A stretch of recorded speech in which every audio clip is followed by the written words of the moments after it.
Di kampung-kampung kalau ada masjid speaker, di mana-mana saya sering ditanya, wadah yang Gus, kandani nak adzan jo banter-banter, mengerameni tonggo. Nak niat sholat ora usah adzan nak teko.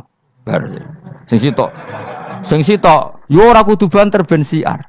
Sing sitok mau sedemen dipisoi tok, mergo sing ora seneng malah mau misoi tok, sing wis seneng tanpa adzan pun yo tanpa adzan rame-rame maksudnya wis salat ke milih ndi.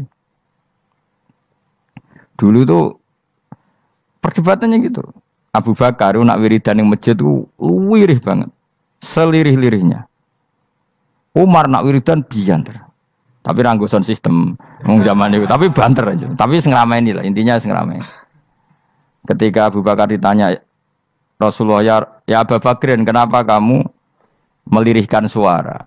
Jadi saya itu malu sama Allah. Dia itu zat maha mendengar. Jadi saya mengeraskan suara itu malu. Kayak pangeran butuh suara keras saya.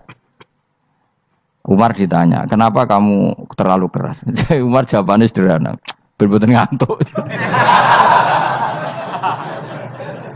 Makanya nggak ada satupun ulama yang mengatakan Umar itu afdhalu min Abi Bakar. Kok jawabannya yo kadang sederhana banget. Malahnya ijma' ahli sunnah itu Abu Bakar afdhalu min Umar. Kok nak delok jawabane kok bener ngantuk. Padahal jawabannya Abu Bakar, kula nu isin kalian pangeran yang maha mendengar kok banter-banter. Rasulullah dalam banyak hal ya gitu, ketika banyak masalah itu sahabat donga banter-banter. Nabi duka, innakum latatuna as-samma. Kamu tidak berdoa sama zat sing budek. Maka kamu enggak usah banter-banter. Jadi andaikan ada istighosah pakai sound system banter-banter itu ya perlu dipertanyakan. Yang pangeran wis krungu gegere ngono lho apa misalnya. Tapi misalnya mazhab itu kamu pakai. Terus ada pertanyaan, dangdutan saja banter. Kenapa kalimat thayyibah tidak boleh banter? Masalah mana? Ya asal isi dunia itu masalah. Kemilan dia. Ini cerita saja. Kalau manusia itu istighosah jaluk tulung sapa pangeran kan? Pangeran sudah dengar tanpa sound system apa enggak? Kenapa banter-banter? Tapi kalau tadi dibalik dangdutan saja banter-banter. Kenapa kalimat thayyibah tidak boleh banter-banter? Bismillahirrahmanirrahim. Ya khisimun ngaten wae kan apa ketika terjadi kiamat niku takhuduhum wa hum khisimun. Jadi manusia itu takdir itu seneng tukaran. Karena tadi sengketa yang mari tukaran, pendapat baik yang masih nyari yang terbaik, sama-sama kebenaran nyari yang paling benar. Karena manusia itu dari awal kurang penggawean. Jadi barang apik cek diperdebatno dengan yang luwih napa? Apik. Sehingga bayangannya pangeran niku sok ben nak kiamat kapan saja terjadi ku wong lagi sibuk para padu, lagi sibuk gegeran. Wes mesti. Karena tadi manusa niku mun watak dasare niku konflik.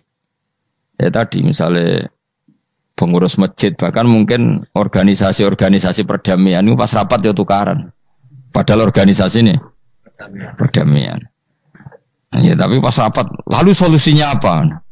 Solusinya begini sih, tok debat gini. Padahal napa? Organisasi napa? Perdamaian. Tapi ya tetap tukaran. Asal cek manusia itu tukaran. Uniknya lagi manusia itu kalau ingin damai juga harus punya alat untuk tukaran. Nah orang ya tidak. Lalu kalau nanti ngaji kitab dalam salah satu kitab ada makalah gini.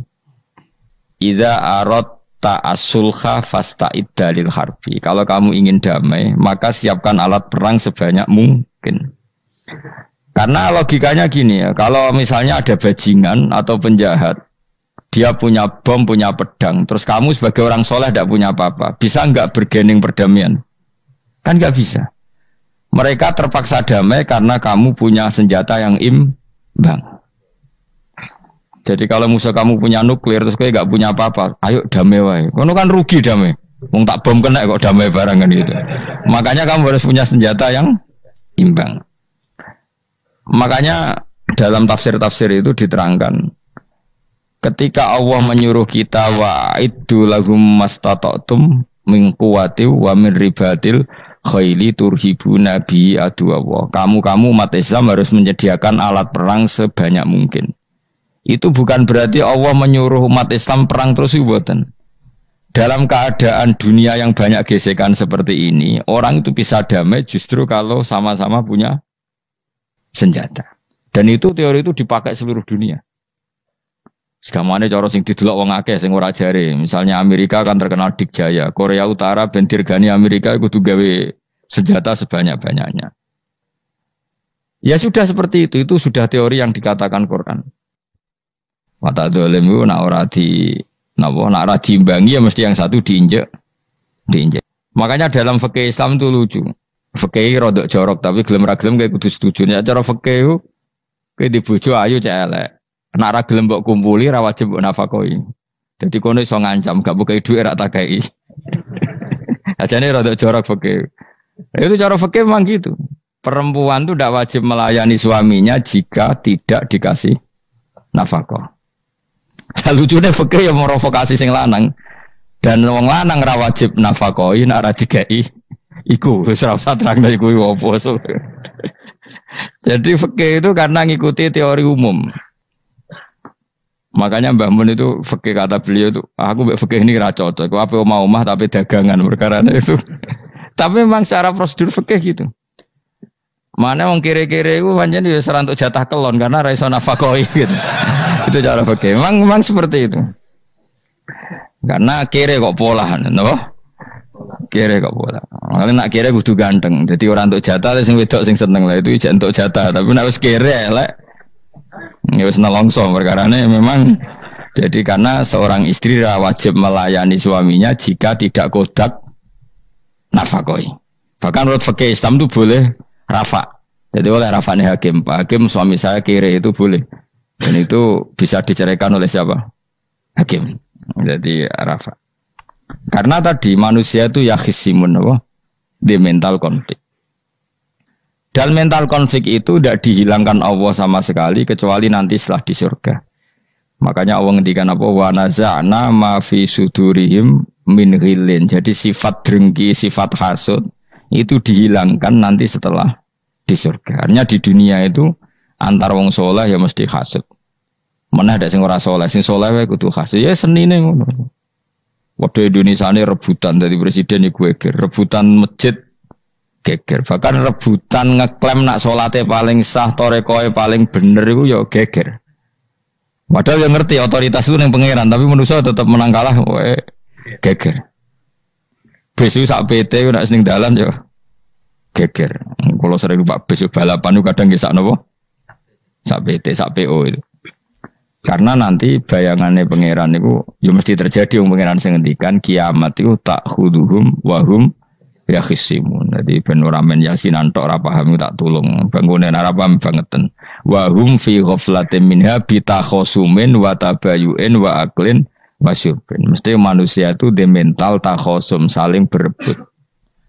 Makanya cita-citanya Sayyidina Ali dawuh Sayyidina Ali, ana awaluman yatsu baina yadayi rahmanil khusumah dari Sayyidina Ali. Saya nanti pertama ketemu pangeran itu akan melaporkan musuh-musuh saya. Jadi cita-citanya dene ngono. Aku lah di rencana ngono. Aku lah di ben seru no.